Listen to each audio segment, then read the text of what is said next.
여러분 안녕하십니까? 주님의 이름과 평강으로 문안드립니다. 부득이한 사정으로 주일 예배에 참석치 못한 분들과 주님의 복음을 널리 전하기 위해 선교용으로 제작된 영생장로교회 이영걸 목사님의 주일 설교입니다. 이 귀한 하나님의 말씀을 통해 크신 은혜를 체험하시고 힘차고 복된 신앙생활이 되셔서 하나님께 영광 돌리시는 여러분 되시길 바랍니다.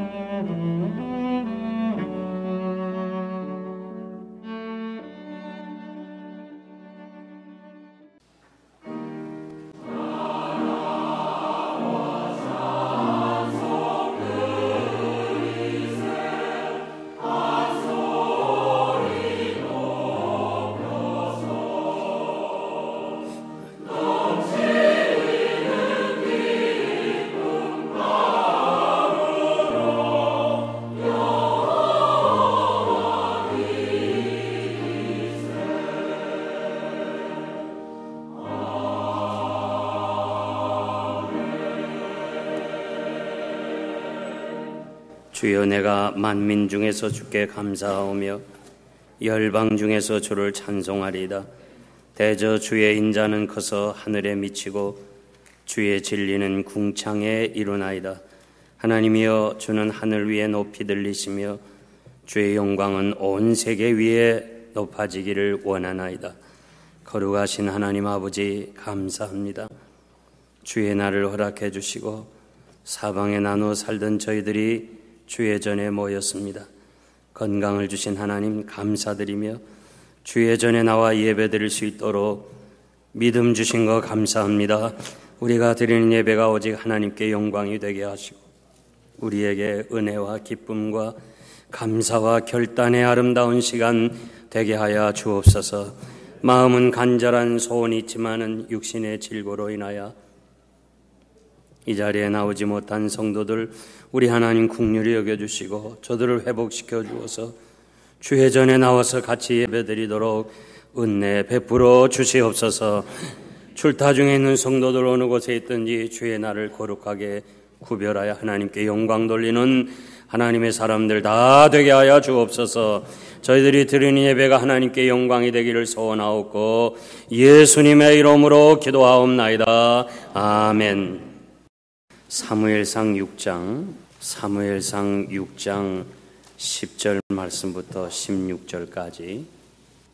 그 사람들이 그같이 하여 젖나는 소 둘을 끌어다가 수레를 메우고 송아지들은 집에 가두고 여호와의 궤와 및 금지와 그들의 독종의 형상을 담은 상자를 수레 위에 실으니 암소가 벳세메스 길로 바로 행하여 대로로 가며 갈 때에 울고 좌우로 치우치지 아니하였고 블레셋 방백들은 벳세메스 경계까지 따라가니라.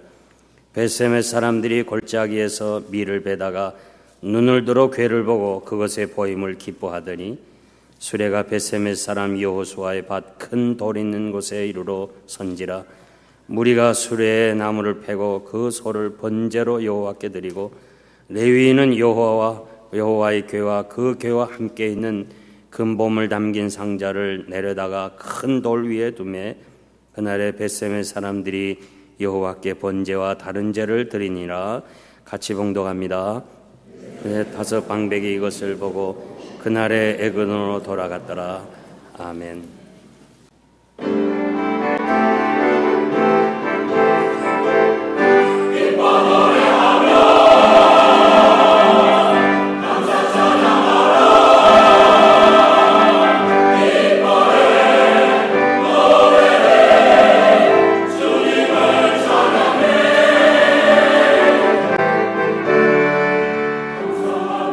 찬양하라, 오늘 가 주님께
찬양 감사합니다. 프레드릭 놀란이라는 분이 북아프리카에서 복음을 전하다가 핍박을 받아서 쫓기는 신세가 되었습니다. 골짜기 혹은 언덕 이런 곳으로 피신을 다녔는데 도저히 쫓기면서 숨을 곳이 없었습니다. 그러는 가운데 자그마한 동굴이 있어서 그 동굴 속으로 들어가서는 이제는 자신은 순교를 각오하고 기도로 준비하고 있을 때 갑자기 거미가 나타나서 그 동굴 입구를 거미줄을 다 쳐버렸어요. 그래가지고 뒤쫓아오던 사람이 거미줄이 있으니까 여긴 사람이 들어가지 않았다 싶어서 그냥 지나치고 말았습니다. 그분이 이렇게 어려움에서 구원을 받고 나서는 하나님이 함께 하시면 거미줄도 두터운 방벽이 되고, 하나님이 없으면 아무리 강한 이 방벽이라 할지라도 한갓 거미줄이라는 그런 아주 참 신실하고 또 우리 기억에 남는 그런 말을 했습니다. 여러분 생각에 거미줄이 우연인가? 아니면 하나님이 하신 일인가? 나는 여러분들이 하나님이 하신 일이라고 믿으시기를 바랍니다. 우리는 그것을 하나님의 섭리라고 그럽니다. 블레셋 사람들은 독종과 언약궤를 하나님의 섭리로 보고 이제 언약궤를 본고장으로 돌려보내야 된다는 의견과 우연의 일치로 어쩌다가 그렇게 된 것이지 결코 그것은 언약궤와 결부시켜서 생각하지 말라는 두 가지 의견이 있기 때문에 이스라엘 백성들이 그 빼앗긴 언약궤를 블레셋 방백들과 제사장들, 백성들이 의논해서 벳세메스로 보내기로 그렇게 결의를 했습니다. 그래서 이 소가 결국 이스라엘 경내인 벳세메스로 가면 이 재앙은 하나님이 하신 것이고, 만약에 다른 곳으로 가면 이것은 우연한 것이라 그렇게 저들이 결정을 보았습니다. 그런데 누가 인도하지도 않았는데 우리가 아는 대로 이 소들은 결국 벳세메스에 도착하고 말았습니다. 우리가 한 가지 궁금한 것은 왜 언약궤를 하나님께서 원 장소인 실로에 보내지 않고 이 벳세메스로 보냈을까? 여기에 대한 해답은 시편 78편 60절 이하에 쭉 보면 하나님이 실로의 성막 곧 인간에게 세우신 장막을 떠나셨다고 말씀합니다. 요셉의 장막을 싫어하시고 에브라임 지파를 택하지 아니하시고 오직 유다의 지파와 그 사랑하시는 시온산을 택하셨다고 말씀합니다. 실로는 여호수아가 땅을 분배할 때 에브라임 지파에게 준 것입니다. 벳세메스는 유다 지파에게 준 것입니다. 택하신 종 다윗은 유다 지파 출신입니다. 언약궤는 하나님이 함께 하시는 임마누엘의 상징인데, 임마누엘 대신 우리 주님은 다윗의 혈통으로 유다 지파에서 오셨습니다. 언약궤는 예수 그리스도의 모형입니다. 지금은 언약궤가 지구촌에 없지만은 그 언약궤는 오늘의 하나님의 말씀을 가르치고 있습니다. 두 함소가 언약궤를 실은 수레를 끌고 벳세메스로 간 것은 오늘 우리가 하나님의 말씀 따라서 어렵고 힘들지만 말씀에 의존해서 천국 가는 길이라고 저는 그렇게 해석하고 싶습니다. 오늘은 이 벳세메스로 가는 두 함소를 생각하면서 우리가 지금까지 신앙생활했지만 앞으로 남은 신앙의 길을 어떻게 가야 할 것인가, 거기에 대해서 여러분들에게 말씀드리겠습니다. 첫째로 이 벳세메스로 가는 길은 자기를 부정하는 길입니다. 7절에 보면 젖나는 소 둘을 끌어다가 수레를 소에 메우고 그 송아지들은 떼어 집으로 돌려보냈다고 기록되어 있습니다. 두 암소나 이 새끼 송아지 모두 하나님의 궤라고 하는 이 하나님의 계를 운반한다는 이 목적하에 자기와 상관없이 쓰임받게 된 것을 알 수 있습니다. 두 함선은 어느 날 갑자기 끌려왔습니다. 젖을 먹여야 하는 새끼를 두고 전격적으로 이끌려왔습니다. 두 함선을 보면서 우리가 지는 십자가는 우리가 자원하거나 승인해서 되는 것이 아닌 것입니다. 하나님께서 이스라엘 백성에 대한 구원을 위해서 요셉을 애굽으로 가게 하셨습니다. 요셉이 절대 자기 의지와는 상관없이 애굽을 갔습니다. 그는 형들에 의해서 팔려가면서 가지 않으려고 울면서 발버둥 쳤습니다. 훗날에 그가 총리가 된 후에 하나님이 자신을 이리로 보냈다고 그랬습니다. 모세도 자기 의지와 뜻과는 상관없이 민족을 구원하려고 애굽으로 가게 하셨습니다. 출애굽기 4장 10절에 보면 모세는 여호와께 고하되 주여 나는 본래 말에 능치 못한 사람입니다. 주께서 주의 종에게 명하신 후에도 그러하니 나는 입이 뻣뻣하고 혀가 둔한 사람입니다. 주여 보낼 자를 보내소서. 자신은 끝까지 가지 않으려고 했습니다. 자기 의지와는 상관없이 애굽으로 가게 됐습니다.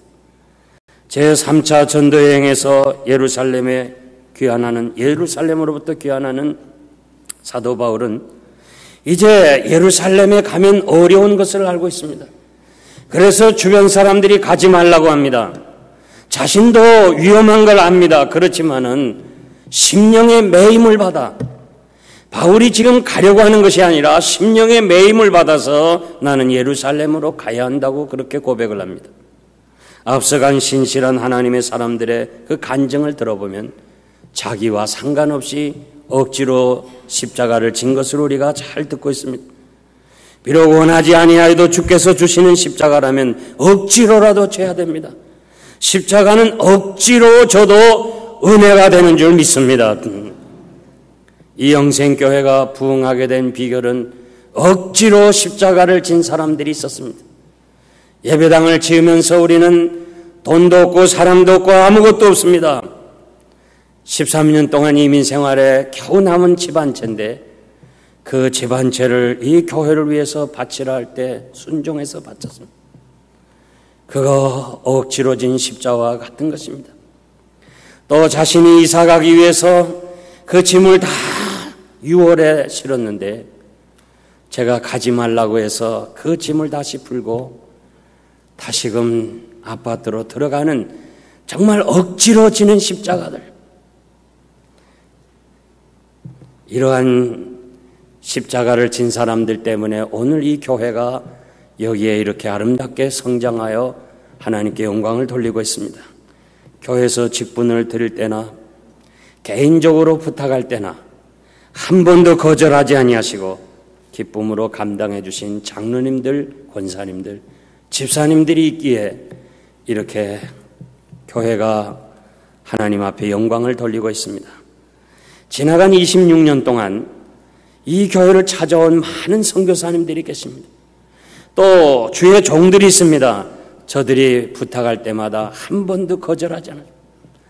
제가 못하면은 장로님, 권사님들에게 부탁해서 그들의 원하는 소원을 다 들어줬어요.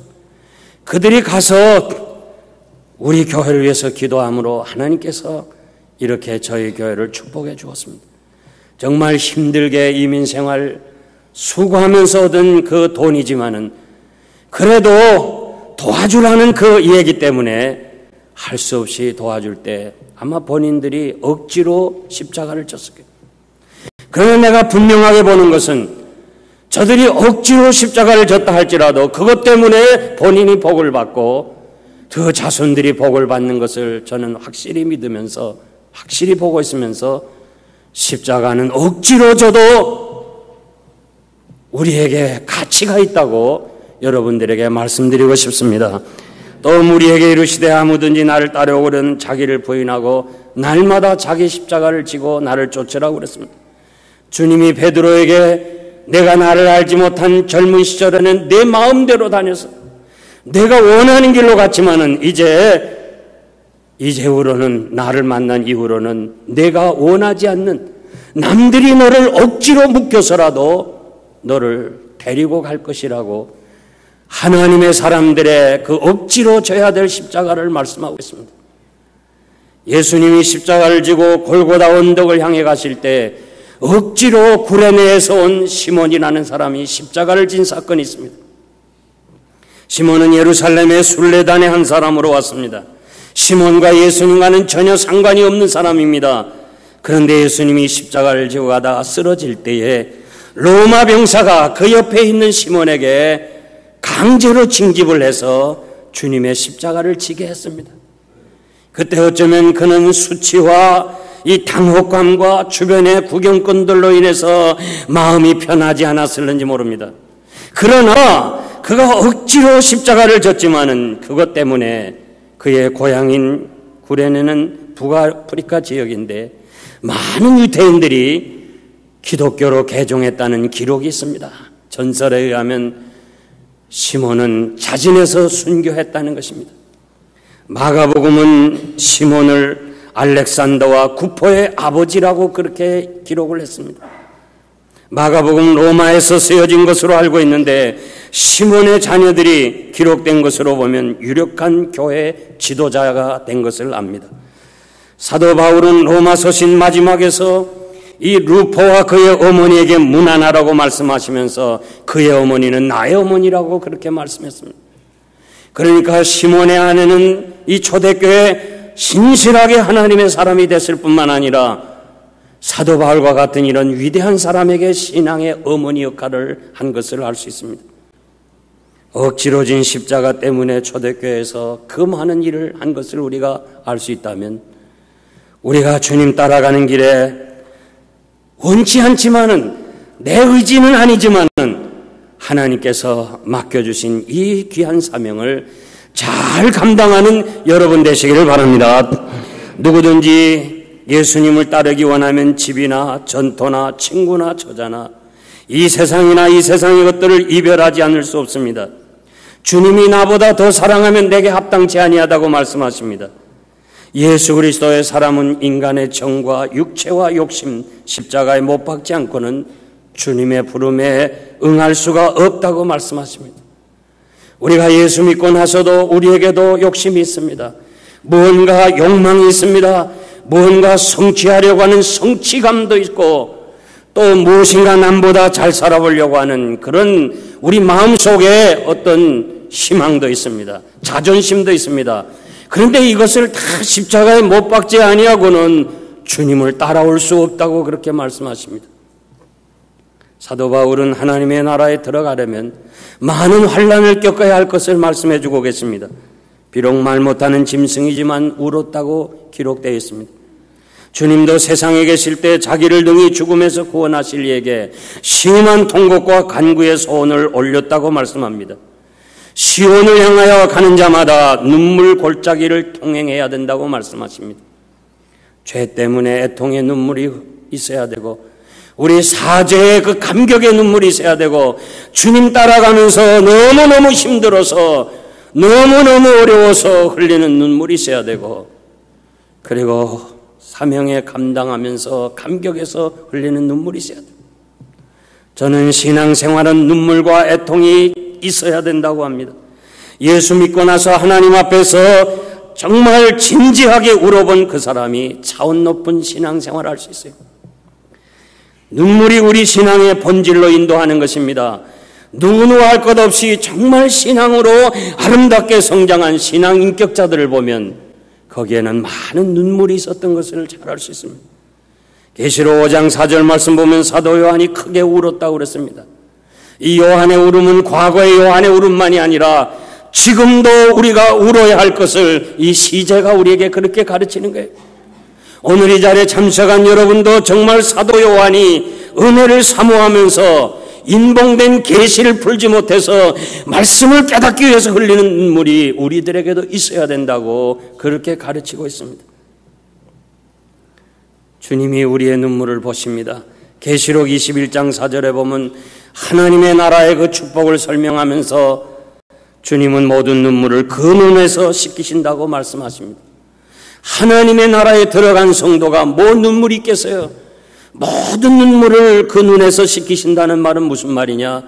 우리가 세상에 살면서 주님 따라가면서 흘리는 눈물, 그 고통, 괴로움, 그 고난의 눈물을 흘린 사람들에게 하나님께서 상으로 바꾸어 주신다는 말씀입니다. 그러므로 여러분들이 세상에 사는 동안에 주를 위해서 많이 눈물을 흘릴 수 있는 하나님의 사람들이 될 때 하나님께서 여러분들을 그 고난 받은 대로 축복으로 바꾸어 주실 줄 믿습니다. 사도 요한이 밤모섬에서 하늘 세계를 바라볼 때에 그 영광스러운 세계에서 어린 양을 중심으로 흰옷 입은 많은 사람들이 하나님을 찬양하는 그 아름다운 광경을 바라보면서 너무너무 부러워서 물끄러미 쳐다볼 때 장로 중에 한 사람이 요한아, 이 사람들이 누군 줄 아느냐? 제가 어떻게 알겠습니까? 저들은 땅에서 주의 영광 위에서 많이 눈물을 흘린 자라고 그렇게 말씀하십니다. 우리가 땅 위에서 주님 가신 그 길 따라가기 위해서 주님의 몸된 교회를 섬기고 주의 말씀대로 살기 위해서 흘리는 그 많은 눈물은 하나님 앞에서 언젠가 다이아몬드처럼 반짝반짝 빛나는 축복의 날이 올 줄 믿습니다. 두 번째는 똑바로 가는 길입니다. 12절 보니까 암소가 벳세메스 길로 바로 행하여 대로로 가며 갈 때 울고 좌우로 치우치지 아니하였다고 기록되어 있습니다. 두 암소가 갈 때 여러 가지 고통이 있습니다. 뒤에 송아지들의 울음소리가 있습니다. 따라오는 군중의 소리들이 있습니다. 그 많은 방백들과 백성들이 얼마나 많은 이야기를 했겠습니까? 그리고 멍에를 처음 메었기 때문에 따르는 고통이 있습니다. 그리고 수레를 끌어야 될 힘든 그런 시간이 있습니다. 두 암소가 훈련 없이 이 발걸음을 같이 해야, 보폭을 같이 해야, 맞추어야 갈 수 있기 때문에 같이 맞추어 가는 것은 여간 쉬운 일이 아닙니다. 어렵습니다. 주님 따라가는 길은 최악의 상황에서도 치우쳐서는 안 됩니다. 좌로나 우로나 치우쳐서는 안 됩니다. 똑바로 가는 것이 벳세메스로 가는 길입니다. 기독도가 철로역정에 보니까 장망성을 떠나서 이제 이 천성을 향해 갈 때에 저 길을 가야 언덕을 넘어야 되는데 두 사자가 이렇게 길 양편에 있습니다. 그래서 사자 때문에 가지 못하고 멈춰 있을 때 하늘에서 음성이 납니다. 똑바로만 가라. 정말 이해할 수 없는 일이지만 말씀이기 때문에 기독도가 똑바로 가서 가보니까 양편 사자를 묶어놔서 똑바로 치우치지 않고 가운데로 가니까 그 길을 통과한 그런 기록이 있습니다. 오늘도 원수 마귀는 우는 사자처럼 삼킬 차를 찾고 있습니다. 좌우로 치우치면 시험에 빠지게 됩니다. 여호수아 1장 7절에 보니까 하나님이 모세의 뒤를 이어 지도자가 된 여호수아에게 내가 모세와 함께 했던 것처럼 너와 함께 할 것이니까 너는 말씀대로 이 율법을 지켜 행하고 좌로나 우로나 치우치지 말라. 하나님의 말씀 따라 살아가라. 그리하면 내 길이 형통할 것이라. 여호수아에게 약속하신 이 약속은 여호수아에게만 한 것이 아니고 오늘 우리들에게 하신 말씀이에요. 여호수아에게만 했다면 성경에 기록할 필요가 없어요. 좌로나 우로나 치우치지 말고 오직 하나님의 말씀만 보고 따라가라고 말해요. 내가 세상 끝날까지 너희와 함께 항상 있겠다는 말씀은 변함없는 하나님의 약속인 줄 믿습니다. 우리가 할 일은 좌로나 우로나 치우치지 아니하고 오직 하나님의 말씀대로 살아가는 것이고 형통케 하는 것은 하나님이 하신다고 그랬습니다. 빌립보서 3장 12절 말씀 보면 내가 이미 얻었다 함도 아니요 온전히 이루었다 함도 아니라 오직 내가 예수 그리스도에게 잡힌 바 된 그것을 잡으려고 쫓아가노라. 14절에 보니까 푯대를 향하여 그리스도 예수 안에서 하나님이 위에서 부르신 상을 위하여 쫓아가노라. 히브리서 12장 2절 보면 믿음의 주요 온전케 하시는 예수를 바라보자.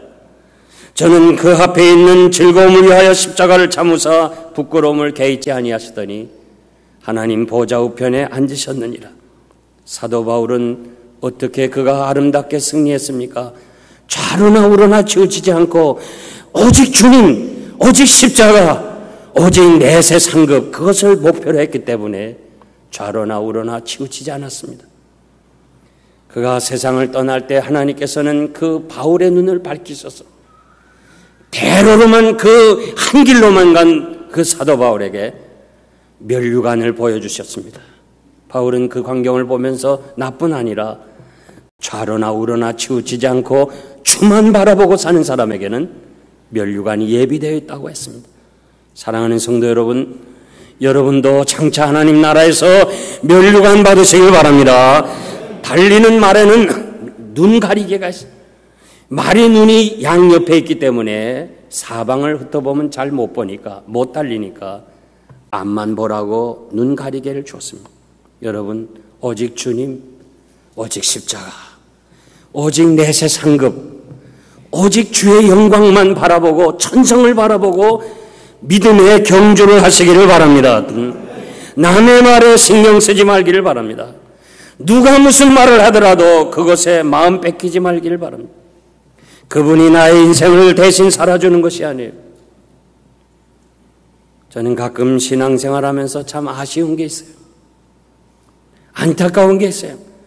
저분 정도라면 그래도 신앙에 어느 정도 올라갔다 그렇게 생각했는데 누가 한마디 말한 그것 때문에 그냥 낙심하고 좌절하면서 자신이 이렇게 주의 일에 포기하는 걸 보면 정말 안타까워요. 여러분, 신앙생활 사람들 보는 게 아니에요. 누구 보고 하는 게 아니에요. 누구 귀에 귀를 기울이는 게 아니에요. 목사도 표준이 안 돼요. 나를 보고도 신앙생활 하지 말아요. 오직 주님, 오직 내세 상급, 하나님의 나라, 이것이 여러분의 신앙의 목표가 되기를 바랍니다. 시편 37편에 보니까 다윗은 자신의 경험을 통해서 행악자를 인하여 불평하지 말라. 불의를 행하는 자를 위하여 투기하지 말라. 여호와를 기뻐하라. 하나님이 내 소원을 들어주실 것이다. 너의 길을 여호와께 맡기라. 내 의를 빛같이 나타내시며 내 공의를 정오의 빛같이 하시리라. 여호와 앞에서 잠잠하고 참아 기다리라. 악한 자 때문에 불평하지 말라. 행악에 치우칠 뿐이니라. 우리가 신앙생활하는데 여러 가지 그 비난하는 잘못된 사람들인데 거기에 우리가 마음 관심 두거나 거기에 뭘 대항하거나 하면은 행악에 치우칠 뿐이라. 잠잠하게 참아 기다리고 하나님 앞에 맡기고 하나님만 바라보고 살아가라. 이 다윗은 그가 어떻게 좌로나 우로나 치우치지 않았어요. 오직 하나님께 맡겼어요. 모든 것을 하나님께 맡기고 자신은 오직 주만 바라보고 하나님의 나라를 위해서 살았기 때문에 아름답게 승리할 수가 있었습니다. 우리 생명은 하나님의 주권하에 있다고 믿는다면 여러분 삶을 통해서 일어난 모든 일들을 하나님께 맡기시기를 바랍니다. 내가 애쓰고 몸부림치고 어떻게 하든지 다 하려고 해도 내 뜻대로 된 것이 아니고 하나님의 뜻대로 되는 것입니다. 성경에 보면 맡기라는 말을 많이 했어요. 특히 다윗이 말이에요. 다윗이 맡기라는 말을 많이 했어요. 시편에 보면은 너의 경영하는 사업도 맡기라. 너의 짐도 맡기라. 내 가는 길도 맡기라. 내 문제도 맡기라. 내 원수도 맡기라. 전부 맡기라는 말이 많아요. 맡기라는 말이 뭐예요? 하나님이 책임져 주신다 그 말이에요. 이건 내가 하려고 하면요, 내가 원수 같겠다. 그래, 네가 나한테 그랬니? 나도 하겠다. 그러면 신앙의 길에서 좌로나 우로나 치우치게 되는 거예요. 이사야 14장 24절 보니까 만군의 여호와께서 맹세하여 가라사대 나의 경영한 것은 반드시 이루어 주겠다. 이처럼 든든한 약속이 어디 있어요? 하나님께 맡기면 하나님 반드시 이루어 주겠다고 그랬어요. 하나님께 맡기고 어렵고 힘들지만은 그거 신경 쓰지 말고 사람들에게 신경 쓰지 말고 내 신앙 내가 지켜야 돼요. 아브라함의 하나님, 이삭의 하나님, 야곱의 하나님, 나의 하나님이에요. 남 따라다니지 말아요. 신앙생활 남 상관없어요. 내 신앙 내가 지켜야 돼요. 오직 하나님만 바라보고 좌로나 우로나 치우치지 않고 믿음으로 산다면 반드시 여러분 승리할 줄 믿습니다. 마지막 세 번째는 베세메스로 가는 길은 하나님이 인도하시는 길이에요. 10마일 정도의 먼 길인데 소가 전에 이 길을 가보지 않았어요. 소가 누군가가 사람이 끌고 가는 게 아니에요. 지금 사람들은 뒤에서 구경하는 거예요. 이 소가 정말 제대로 이스라엘 경내에 가는가 구경하고 뒤따라가는 거예요. 여기서 저는 짐승까지 다스리시는 하나님의 능력을 보게 됩니다. 이들은 위대한 임자를 알았다고 라이트후트 박사는 그렇게 해석을 했습니다. 매튜 헨리는 이 복궤를 빼앗기고도 다시 찾아오려고 생각지도 않는 이스라엘 백성들을 하나님께서 부끄럽게 하기 위해서 소들을 사용했다고 그렇게 해석을 했습니다. 하나님은 이사야 선지자를 통하여 단식하는데 소는 그 임자를 알고 나귀는 주인의 구유를 알건만은 이스라엘 백성은 알지 못하고 내 백성은 깨닫지 못한다고 그랬습니다. 이스라엘 백성은 소보다 못하고 나귀보다 못하다는 게, 소는 무지한 짐승의 대명사예요. 미련한 자를 가리켜 소 같다 그러잖아요. 나귀는 우둔한 짐승의 대명사예요. 그래서 영어로 S라는 말은 바보라는 말이에요. You S 그러면 넌 바보 같은 녀석이다 그런 뜻이에요. 이렇게 이 나귀도 주인은 알지만 이스라엘 백성은 하나님을 알지 못한다고 그랬습니다. 소들이 하나님의 궤를 싣고 가기 때문에 하나님께서 그 소들을 인도하신 것을 여러분들이 믿으신다면, 그게 확실하다면 우리가 남은 날 하나님의 말씀대로 살면 반드시 여러분의 길을 하나님이 인도하실 줄 믿습니다. 이스라엘 백성들이 애굽을 나올 때에 이 블레셋 접근 지역으로 가면 이 아주 가깝게 갈 수 있는데, 혹시나도 백성들이 전쟁을 보게 되면 마음이 두려워서 다시 애굽으로 돌아갈까 봐 하나님이 일부러 먼 길을 둘러서 가나안을 향해 갔다고 출애굽기 13장 17절에 말씀했습니다. 그렇습니다. 하나님의 생각과 우리 생각은 달라요. 우리는 수고 없이 행복하게 쇼카트로 빨리 가기를 원하지만은 때로는 하나님께서 우리를 멀고도 힘든 둘러가야 되는 길로 인도할 때가 한두 번이 아니에요. 하나님은 우리보다, 내 자신보다 나를 더 잘 알고 계십니다. 아멘입니까? 아멘. 하나님이 나보다 더 잘 알아요. 내 있는 형편을 내가 고민하는 것보다 하나님이 더 잘 알고 계세요. 우리 미래도 하나님이 인도해 주실 줄 믿습니다. 반드시 우리 인도해 주실 거예요. 그렇기 때문에 평탄한 길만이 축복의 길이 아니에요. 뭐든가 잘 되고 기쁨만 있는 것, 그것만이 하나님이 축복이 아니라 때로는 거칠고 험난하고 돌아가야 되고 낙심하고 좌절한 그 길도 하나님이 은혜로 주신 줄 믿습니다. 제가 지금도 가만히 생각해 보면 말이에요. 하여간 신학교 다닐 때 얼마나 먼 길을 간지 몰라요. 1시간 이상씩 걸었어요. 7년을. 그러니까 그때 정말 힘들었어요. 막 우리 올라가면서 숭실대학교가 그쪽에 있는데 너무 부럽더라. 어렵고 힘든 고갯길을 가는데 지금 생각하니까 그 둘러간 길, 험한 길이 오늘의 건강의 비결이에요. 얼마나 감사한지 모르겠어요. 우리가 살아가는 동안에 어렵고 힘든 거, 그거 다 하나님께서 인도하시고 나를 잘 알기 때문에 나에게 필요한 길이라 생각하고 감사하면서 가시기 바랍니다. 반드시 감사로 하나님 바꿔주실 줄 믿습니다. 야곱아, 너를 창조하신 여호와께서 이제 말씀하시니, 이스라엘아, 너를 조성하신 자가 이제 말씀하시느니라.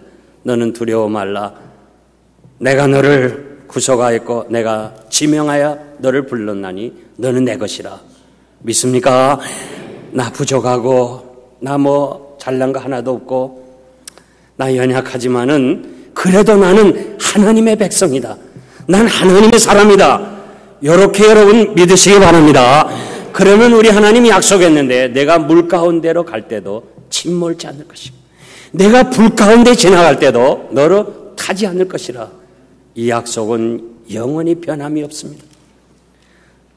이사야 58장 11절 보니까 나 여호와가 너를 항상 인도하여 마른 곳에서도 내 영혼을 만족해 하며 내 뼈를 견고케 하리니 너는 물된 동산 같겠고 물이 끊어지지 않는 샘 같을 것이라. 얼마나 좋아요. 얼마나 좋아. 시편 48편 14절 보니까 하나님은 영영이 우리 하나님이시라. 우리를 죽을 때까지 인도하겠다. 아유, 얼마나 귀한. 여러분, 죽을 때까지 사람이 인도하는 것이 아니라 하나님이 인도하는 것을 믿으시기 바랍니다. 사람 의지하지 말고 도울 힘이 없는 인생 따라가지 말고 하나님이 죽을 때까지 인도하겠다고 이 약속을 붙잡고 하나님의 인도하심을 받는 여러분 되시길 바랍니다. 우리가 하나님 말씀대로만 살겠다 그렇게 각오하면 하나님이 나머지는 다 은혜로 인도하십니다. 한국 사람이면 누구나 한번 모나미 볼펜을 사용했을 거예요. 모나미 볼펜 알죠? 모나미 볼펜의 상호가 뭐죠? 모나미하고 뭐 써 있어요? 미국 오래 와서 잘 몰라. 요 근래 오신 모나미에는 뭐라고 써 있어요? 모나미하고 153. 아, 대단한 사람이 있어요. 153이라고 써 있어요. 그 모나미 153. 그 모나미 사장, 그 송삼석 씨의 아내가 참 신앙이 좋아요. 참 믿음이 좋은 사람. 그 사장이 하는 말이 내 아내는 가정과 교회밖에 모른다. 하나님밖에 모른다 할 정도로 신앙이 좋은 사람. 이분이 사업에 이렇게 엎치락뒤치락 하면서 어려워서 사업을 시작하면서 이 모나미 볼펜을 만들기 시작할 때 이 상호를 뭘로 할 거냐 이 고민하다가 그가 하나님의 말씀에 의해서 상호를 정했어요. 이 요한복음 15장 14절 보면 너희가 나의 명하는 대로 행하면 곧 나의 친구라. 주님이 내 말대로 하면 너희가 나의 친구라고 그랬어. 그래서 요 친구, 나의 친구라는 말 요거를 따서 모나미라는 불란서 말로서 이 요 말은 나의라는 나의, 그리고 암이 친구라. 우리 이암이 권사님 있지만 암이 친구라고 말해. 나의 친구. 그리고 요한복음 21장에 보면 이 밤새도록 제자들이 이 고기를 잡았는데 한 마리도 못 잡았어요. 날이 새어갈 때 정말 이 괴로운 심정을 가지고 왔을 때 주께서 고기가 있느냐? 없습니다.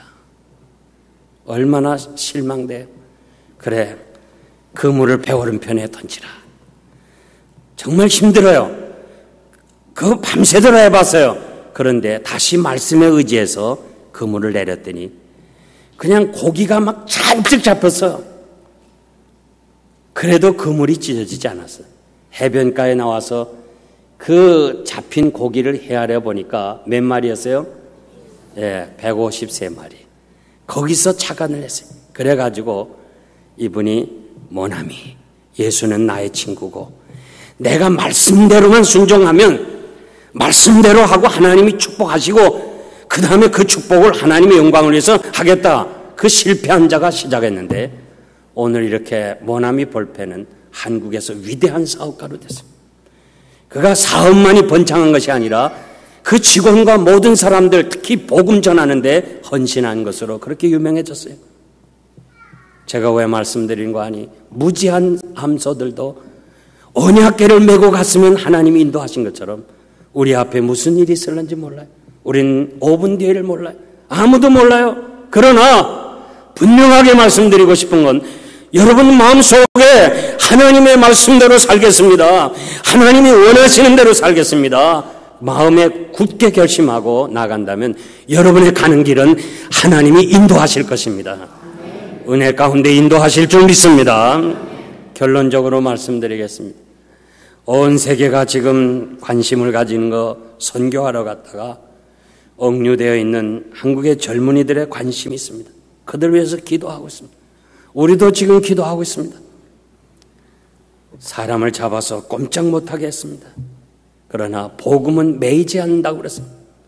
사람은 잡아두지만은 복음은 잡아둘 수가 없어요. 사도 바울을 로마의 감옥에 잡아뒀어요. 이제 복음 전하지 못하게 해서 잡아뒀어요. 그러나 바울이 뭐라고 그래요? 복음이 더 진보됐다고 그랬어요. 훗날 로마가 기독교국으로 바뀌어지는데요. 로마가 기독교국으로 바뀌어지는 것은 아프가니스탄이 기독교국으로 바꿔지는 게 더 쉬운 거예요. 역사가들이 뭐라고 그래요? 어떻게 로마가 기독교를 핍박하고 죽이던 로마가 어떻게 기독교국이 됐느냐? 사도 바울이 감옥에서 있었던 그것이라고 그렇게 얘기를 하고 있어요. 지금 아프가니스탄 사람들을 어떻게 우리가 그 완악한 사람을 복음화시켜요? 안 돼요. 보세요. 1000명 이상이 한국 사람인지를 놓아주라. 데모를 했는데 그 누가 있는 걸 아프가니스탄 사람들이 했어요. 지금 이 아프가니스탄 사람들에게는요, 정말 그 극악한 잘못된 그 사탄의 지배에 있는 사람을 제외하고는 전부 다 한국 사람에 대한 고마움이 있어요. 특히 젊은이들에 대한 감사가 있어요. 우리가 순간순간 마음 졸이면서 그 석방되기를 기다리는 가운데 참 안타깝게도 배영규 목사님께서 순교를 했습니다. 42살 그의 생일날 가족들에게 기쁨 대신 아픔을 남기고 하나님 나라에 갔습니다. 아내와 9살 딸을 두고 목사님이 순교했습니다. 근데 그 가족들 보면요, 이 목사님이 아프가니스탄 가면서 유서를 썼어요. 내가 혹시 거기서 잘못되면 내 몸을, 내 육체를 병원에다 기증해서 다 필요한 사람에게 나눠주라고 유서까지 쓰고 갔어요. 저는 그 사건을 보면서 이 베세메스로 가는 암소를 생각하면서 이분이야말로 베세메스로 가는 암소와 같은 사람이구나. 이 베세메스로 도착한 두 암소, 정말 힘들고 어려운 그 멍에배지 못한 그 어려움을 가지고 이 베세메스로 왔을 때 사람들이 말이요, 밀을 추수했다고 그랬어요. 이스라엘 사람들에게 가장 기쁨이 뭐냐? 추수하는 기쁨인데 그것보다도 복개가 돌아오니까 와 하면서 좋아하는 거예요. 와 하고 좋아하고는 그 다음에 그 소에게 말이야, 수고한 소에게 비록 짐승이지만 여물도 줘야 되고 등도 두드려주고 다시 송아지 있는 곳으로 돌려보내야 되잖아요. 그런데 베세메 사람들이 죽였어요. 이야, 우리가 그 사람 못 봐서 그렇지만 참 너무한 사람들이야. 어떻게 그럴 수가 있어요? 응? 그 수고한 소들을 그냥 고맙다고 여물이나 주고 그래야 될 텐데 자기들이 못 가져온 하나님의 괴를 운반해온 그 소들을 칭찬해 줘야 되는데 성경에 보면 칭찬 한 번도 없어. 그냥 죽여버렸어. 저는 그걸 보면서요, 아, 영광은 하나님이 받으셔야 되겠구나. 소들이 주인공이 아니구나. 하나님이 주인공이구나. 우리가 정말 어쩌다가 예수 믿고 말이에요, 어쩌다가 목사가 된 거예요. 내 의지로 목사 된 거 아니에요. 나 절대 나 목사 안 하려고 그랬어요. 얼마나 발버둥 쳤는지 몰라요. 억지로 진 십자가. 그래서 힘들고 어려운 이 길을 가다가 결국 마지막 때 하나님이 영광 받으시고 우리는 하나님이 원하시는 순교의 길 가는 것이 하나님의 사람들의 길이구나. 그걸 다시 깨닫게 됐어요. 우리가 세상에서 아무것도 얻은 것이 없어도 하나님이 영광을 받으시면 된다는 것을 여러분들이 믿으시기 바랍니다. 우리가 예수 믿고 정말 힘들고 어렵고 남보기에 구차하고 가난해 보이고 뭐 저렇게 사나 하지만은 나는 희생하고 없더라도 나로 인해 하나님이 영광 받으실 줄 믿습니다. 이와 같이 너의 명령을 다 행한 후에 나는 무익한 종입니다. 우리가 할 일을 했을 뿐입니다. 이것이 바로 우리들의 자세예요. 우리는 블레셋에 있는 그 수많은 암소들 한 마리도 기억 못해요. 그 많은 암소들 기억 못해요. 그러나 억지로 끌려서 술에 끌고 간, 언약궤를 끌고 간 두 암소는 우리가 기억하고 오늘도 그 암소들을 통해서 우리의 신앙을 다시 한번 바로잡을 수 있는 그런 기회가 된 거예요. 어차피 죽을 손데 하나님의 영광을 위해서 번제물이 된 거 얼마나 훌륭한 거예요? 안 그래요? 어차피 죽을 손데 수많은 사람들이 이 세상에 왔다가 한 번은 죽습니다. 누구든지 죽어요. 암흑에 돌아가셨습니다. 이 말 다 들어요. 오늘 이 자리에 삼사가 우리 다 들어요. 본인이 못 듣지만 다 듣게 돼 있어요. 돌아갈 날이 다 있어요. 어떤 사람은 병원에서, 어떤 사람은 사고로, 어떤 사람은 테니스장에서, 어떤 사람은 가게에서, 어떤 사람은 나이가 많아 기운이 지나요. 가는 거예요. 그런데 다 가야 되는데 선교 현장에서 주의 영광 위하여 복음을 전하다가 간 거 위대하지 않아요? 소들이 여호수아의 밭에 머물렀다고 그랬습니다. 소들이 블레셋까지 도착했으니까 이제 설하고 고삐 잡은 거 없어요. 성경에 그런 말 하나도 없어요. 이제 블레셋 사람들이 왔다 싶어갖고 이제 소를 붙잡고 쓰라 그런 거 아니에요. 성경에 보니까 힘들고 울면서 그냥 앞만 보고 가는 소가 여호수아의 밭에 다 머물렀어요. 무슨 말이에요? 여호수아 예수라는 말이에요. 큰 돌 앞에 섰더라 그래서 큰 돌 뭐예요? 반석 예수 그리스도를 가리키는 거예요. 우리가 힘들고 어렵고 정말 눈물로 흐리는 길이지만은 끝내는 예수 앞에 서는 거예요. 우리 모두가 다 주님 앞에 서게 되는 거예요. 베세메스까지 힘들고 어렵지만 끝까지 승리한 사람은 이 다음에 죽었을 때 우리 주님이 아무개야 복받은 자들아 나와 같이 이 하나님의 나라를 기업으로 받자 이렇게 축복해 주실 거예요. 그리고 주를 위해서 많은 눈물과 정말 생명까지 버린 사람에게는 주께서 의의 면류관을 씌워주실 줄 믿습니다.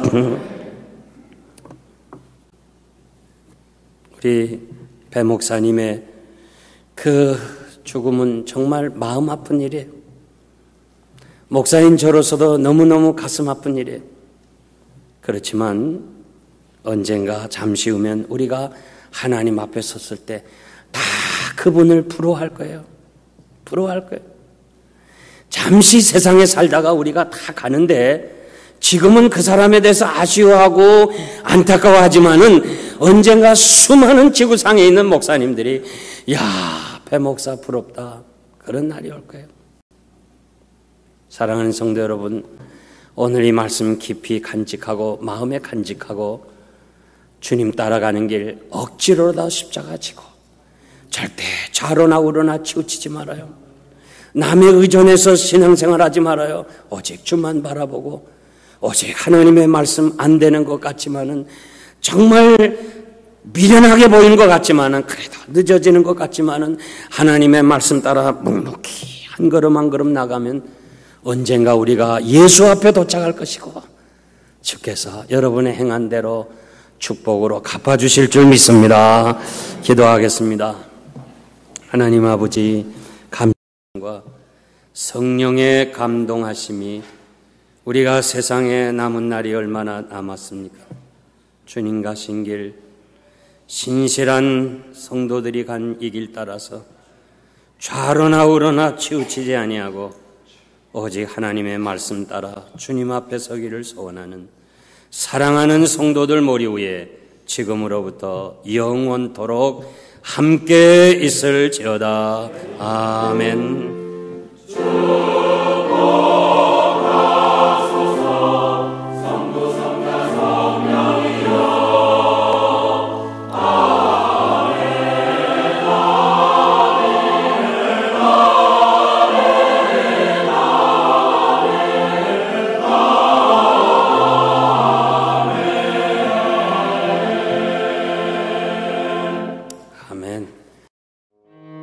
저희 영생장로교회는 706 위트머로드 호샴 펜실베니아에 위치하고 있으며 매 주일 예배는 1부 오전 8시, 2부 오전 10시, 3부 12시에 드리고 있으며 오후 3시에는 찬양 예배를 드리고 있습니다. 그리고 우리 2세들을 위한 영어 예배를 오전 9시에 드리고 있습니다. 성경 말씀을 통한 거룩한 신앙인격으로서의 변화를 위해서 주일은 물론 수요 예배를 오후 8시에 드리고 있으며 금요 기도회는 오후 8시에 모이고 있습니다. 저희 영생장로교회에 대한 자세한 문의사항은 전화 215-542-0288 지역번호 215-542국에 288번입니다. 그럼 하나님의 큰 축복과 은혜가 여러분의 삶에 항상 동행하시길 기원합니다. 안녕히 계십시오.